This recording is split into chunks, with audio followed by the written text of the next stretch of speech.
empezar a hablar un poquito del tema de la necesidad de crear, de que haya referentes, ¿vale? Un poquito también cuáles han sido los tuyos y sobre todo con cómo te sientes un poquito con el hecho de ahora tú eres un poquito también un referente para nosotras, junto a otros creadores como Clara Simó, a Pilar Palomero, Neus Ballús, para Roquet, toda esta nueva ola femenina, bueno, del cine feminista y todo eso. ¿Y cómo te sientes un poquito con eso?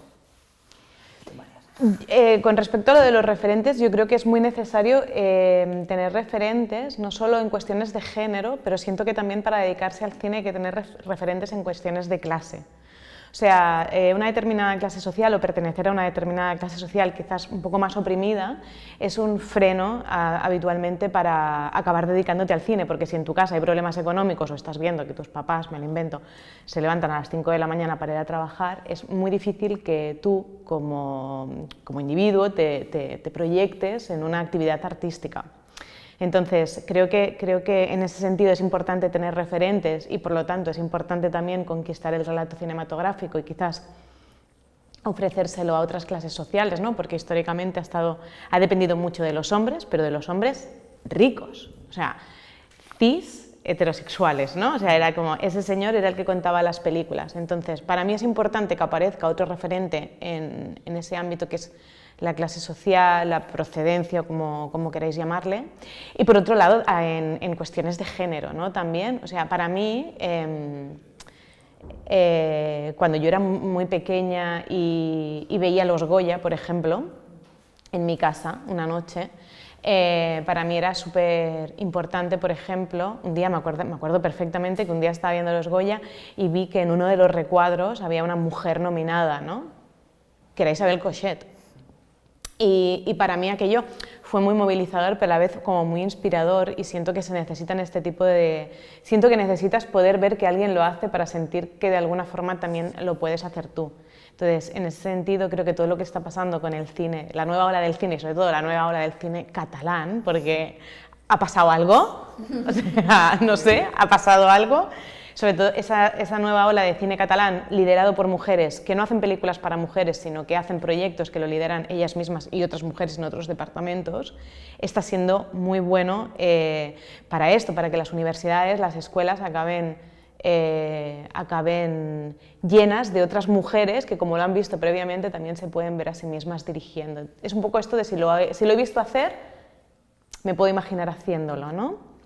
Y eso es en todo, en la vida, pero en el cine, ¿no? En concreto, creo que la incorporación de la mujer no solamente ha creado referentes, es que ha revolucionado también un poco la forma de hacer cine. Los liderajes se hacen, yo siento que se están haciendo desde otro lugar, siento que hay una cooperación entre todas nosotras y un entretejido y una red que es muy interesante y que tenemos que ir llenando con todas vosotras, que tenéis que venir ¿no? a hacer que esa red sea más fuerte. Y siento que de alguna forma también las decisiones, las producciones han vuelto más horizontales quizás, que creo que también era algo que necesitábamos, como que esa idea de el director en la cúspide al que nadie puede mirar a los ojos, que es muy malhumorado y que se enfada con todo el mundo, está más pasado de moda aquello que yo que sé, ¿no? Me dijo que el TVO y eso hay que petárselo. Y entonces en eso estamos nosotras. Bueno, la segunda pregunta va más relacionada hacia la construcción de los personajes,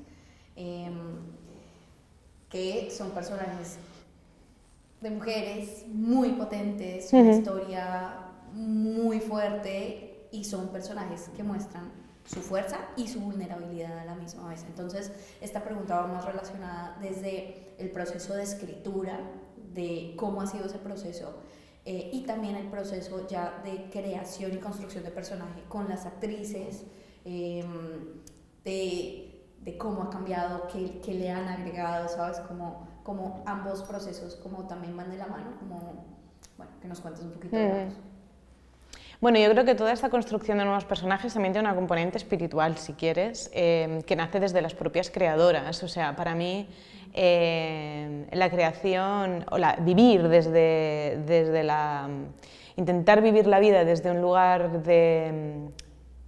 intentar vivir la vida con fuerza, pero a la vez asumiendo que no sé hacer muchas cosas, que tengo mis fragilidades, que tengo una serie de dudas, que hay una serie de cosas de las que no estoy segura, creo que lo hemos intentado trasladar al cine, ¿no? O sea, como hay muchas, yo sentía, a veces veo pelis, o incluso todas las pelis que han conformado toda mi educación sentimental previa a llegar a ser mujer cineasta, sí que es cierto que los retratos femeninos a veces eran bastante esqueléticos, ¿no? Si nos paramos a pensar, y normalmente las mujeres que se ofrecían al cine eran dos tipos de mujeres, ¿no? O las mujeres que no sabían hacer nada y que eran unas estúpidas, unas mediocres y unas torpes, o esa mujer intachable, ¿no?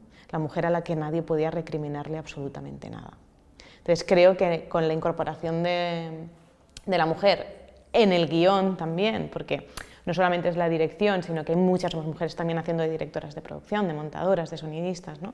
Creo que esa incorporación nos ha otorgado también la posibilidad de explicar personajes femeninos que no sean intachables, que no lo hagan todo bien, sino que tengan sus propias grietas, sus contradicciones, ¿no? Y a mí eso me parece que es interesante que forme parte de una peli, pero sobre todo me parece que es interesante que forme parte del debate público que hay después de la peli, ¿no? Yo escribí una historia de una mujer que instrumentalizaba a su bebé para tener a la persona a la que quería cerca, ¿no? Me encantaría que no pasara, pero pasa muchísimo, y ¿por qué no lo voy a poner en una película, ¿no? Igualmente, esa instrumentalización la hacía muy fuerte, la hacía muy determinada y la hacía muy, ¿no? Le daba un coraje muy bonito al personaje, pero también hacía cosas que estaban mal. Entonces creo que es ahí donde nosotras estamos intentando buscar los grises, ¿no? Como no ese personaje de blanco y negro, ¿no? De esa mujer que o no servía para nada o es que era la mujer perfecta, la mujer ideal, ¿no? Entonces sí que es cierto que hay una tradición americana que a mí me gusta mucho de la comedia romántica, ¿no? Con películas como La boda de mi mejor amigo, interpretada por Julia Roberts, o sea que son películas que ya adentraban al personaje femenino en una esfera mucho más tridimensional, pero que creo que ahora se está acabando como de ajustar y de cohesionar. Entonces para mí es importante esto a nivel de creación y luego a nivel de dirección de actores o de la construcción del elenco también, ¿no? Y del trabajo con las actrices también, porque creo que es interesante cuando ruedas una peli, o por lo menos lo que yo quería con mi primera peli, con el personaje de Sara, y siempre lo hablábamos en todas las reuniones del equipo, era convertirlo en un icono, con todos sus fallos, todas sus virtudes y todos sus fallos, ¿no? Pero convertirla en ese icono de la imperfección, en el icono de algunas batallas perdidas, pero también de algunas batallas ganadas, de la responsabilidad, pero también, ¿no? De la dependencia y del coraje, pero también del miedo y de la fragilidad y de la dureza. Y entonces ahí en ese monstruo de dos cabezas que era el personaje era donde a mí me interesaba explicar a esta mujer. Y eso tiene que ver mucho con la creación que hizo Greta del personaje, ¿no? De hecho, sí, las actrices, es que aquí seguramente podría sentar a una actriz y os diría unas cosas que lloraríamos todos de la cantidad de cosas que han podido llegar a ver, ¿no? Pero lo que siempre coinciden todas es que es muy difícil encontrar un papel femenino interesante. Cuando les envían guiones, hoy día todavía sigue siendo difícil que te llegue a tu buzón un guión con un personaje femenino interesante, bien escrito, tridimensional, con el que te puedas conectar tú de una forma como natural.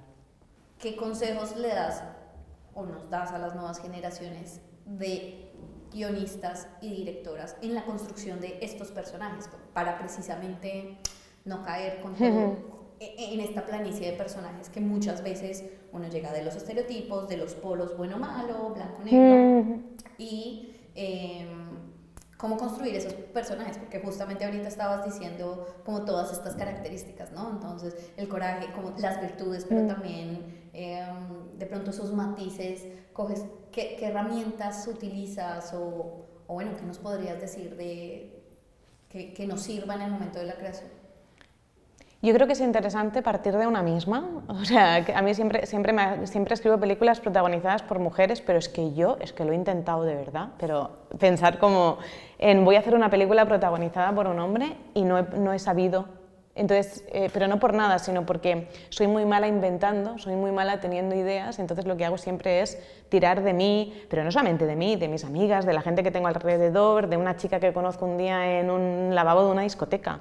Entonces, para mí es como que la fuente de inspiración es absolutamente el mundo moviente, no es el mundo de las ideas, ni el mundo de la imaginación, ¿no? Mi mundo no es la imaginación, ni es la invención, ni nada de todo esto. Entonces os diría que de alguna forma intentaréis escribir sobre, o empezar, ¿no? O sea, no escribir sobre vosotras, sino empezar a buscar en vosotras de qué queréis hablar, y en ese descubrimiento de qué quiere hablar una, salen los personajes que vehiculan ese discurso, ¿no? Y ese relato. Y ahí creo que es donde se produce la translación más interesante, es desde lo que yo quiero contar y cómo cojo una serie de personajes que cuenten lo que yo quiero, pero sin caer en los estereotipos. Entonces ahí aparece un segundo ejercicio que es, vamos a revisarnos cada día. Porque yo escribo unas cosas, a veces que pienso, o sea, Belén, o sea, ¿no? ¿No? O sea, pero porque nuestro piloto automático es muy automático, es tremendamente automático, ¿no?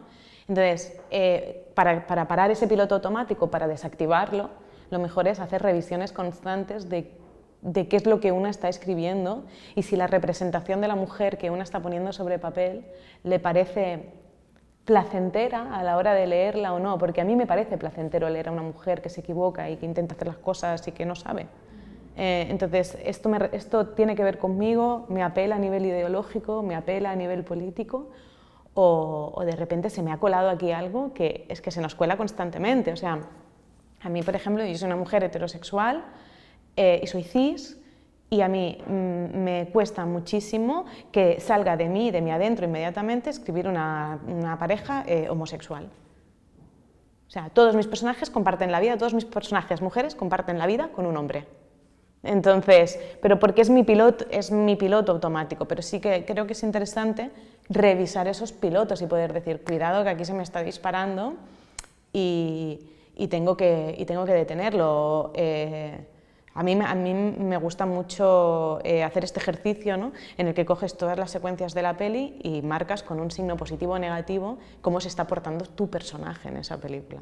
Si tienes un personaje donde todos son positivos, cuidado, porque igual estamos hablando de una forma de mujer que no es muy interesante, ¿no?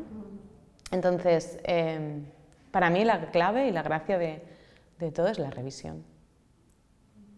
Que creo que necesitamos una revisión más amplia, también a nivel social y todo, pero que empieza por una misma, o sea, empieza por una misma, porque estoy escribiendo esto y porque siempre las ideas se me disparan hacia el mismo lugar, porque evidentemente mi formación es la que es, y vengo de la familia que vengo y tengo la educación que tengo, ¿no?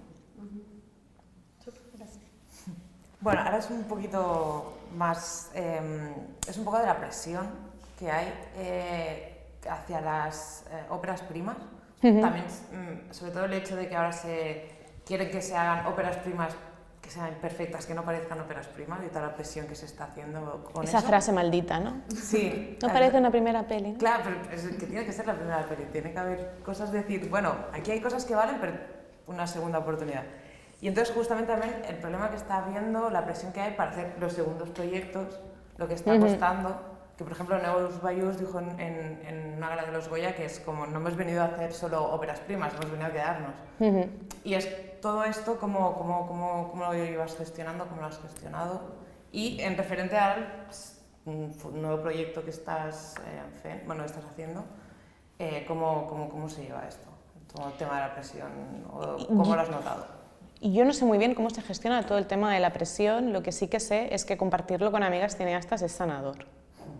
O sea, yo intento encontrar en mis amigas que son directoras un bálsamo curativo, que es el bálsamo de compartir, que es compartir las cosas, ¿no? Que es decir, tengo un chat con unas amigas que está Pilar, Elena Martín, que se llama SOS. O sea, es como para que os hagáis una idea, ¿no? Hay como mucha presión para que una sea infalible. Y no podemos ser infalibles porque la infalibilidad de las cosas va en contra directamente del arte y de la creación. Pero sí que se nos está pidiendo que seamos infalibles. Si miras la historia de los cineastas que nos gustan, si yo cojo a un cineasta que me guste, a Brian De Palma, por ejemplo, Brian De Palma tiene 7 películas que son un fracaso, un fiasco y son malas, malas, malas. Pero para que esas películas buenas de Brian De Palma aparecieran, él tenía que haber hecho estas películas malas. Y eso es algo que ahora mismo se nos está negando, ¿no? La posibilidad de fallar. Una tiene que hacer una película, ¡fua! Todo el mundo que se calle, ¿no? Que he hecho mi película, que la Tierra ahora va a girar en el otro sentido, ¿no? Parece como que tenga que ser algo... Y no tiene ningún sentido, porque esa presión, precisamente lo que limita es el arte y es la expresión, ¿no? Entonces, yo creo que estamos en un momento muy bueno y muy increíble, porque hay muchísimas óperas primas dirigidas por mujeres muy interesantes. Los últimos 6 años los Goya los ha ganado una mujer. Este año a Lauda Ruiz de Azúa con 5 lobitos. Y eso deberíamos intentar convertir ese sentimiento de presión en un sentimiento de empoderamiento y fuerza y vamos adelante, ¿no? O sea, creo que tenemos que darle la vuelta, entonces, en compartirlo con otras amigas, consigues ese poder sanador del que hablo, que es una frase que es muy simple, que es muy dolorosa, pero es muy simple y creo que hay que aprenderla, que es que si sale mal, no pasa nada. Y eso es muy difícil de entender, pero en el fondo es completamente verdad. Porque estamos pelis, o sea, no estamos abriendo el corazón de alguien, ¿no? Y conectando vasos sanguíneos y, hostia, es que la hemos cagado, Dios mío, ¿qué haremos, no? Va a morir esta persona, no estamos ahí, ¿no? Entonces, creo que entre todas deberíamos también colocarnos ese chip, incluso para las generaciones que tienen que venir. Es interesante que os enteréis de que si no sale bien la primera no pasa nada, de que si no sale bien la segunda no pasa nada, porque en el fondo el objetivo de todo esto es que hagáis 3 y 4 y 5 y 6, ¿no? No solamente quedarse en la primera. Yo odio esta frase de para ser una ópera prima, para ser una ópera prima está muy bien, ¿no? Porque a mí me encantan las óperas primas de los directores, me parecen películas flipantes porque se puede ver el director en el que esa persona se ha convertido con el tiempo. Son películas que contienen unos fallos muy grandes, pero unos aciertos preciosos. Entonces, por eso creo que hay que darle el valor a la ópera prima también. Y porque no vuelve a suceder. Y bueno, y lo otro era lo de intentar lo de los segundos proyectos. ¿Y cómo te ha costado a ti? ¿Te está costando...? Porque escribiste el guión, bueno, el de los Tortuga. Lo escribiste durante la pandemia. Sí. Y han pasado como 5 años más o menos desde que La hija de un ladrón sí. hizo.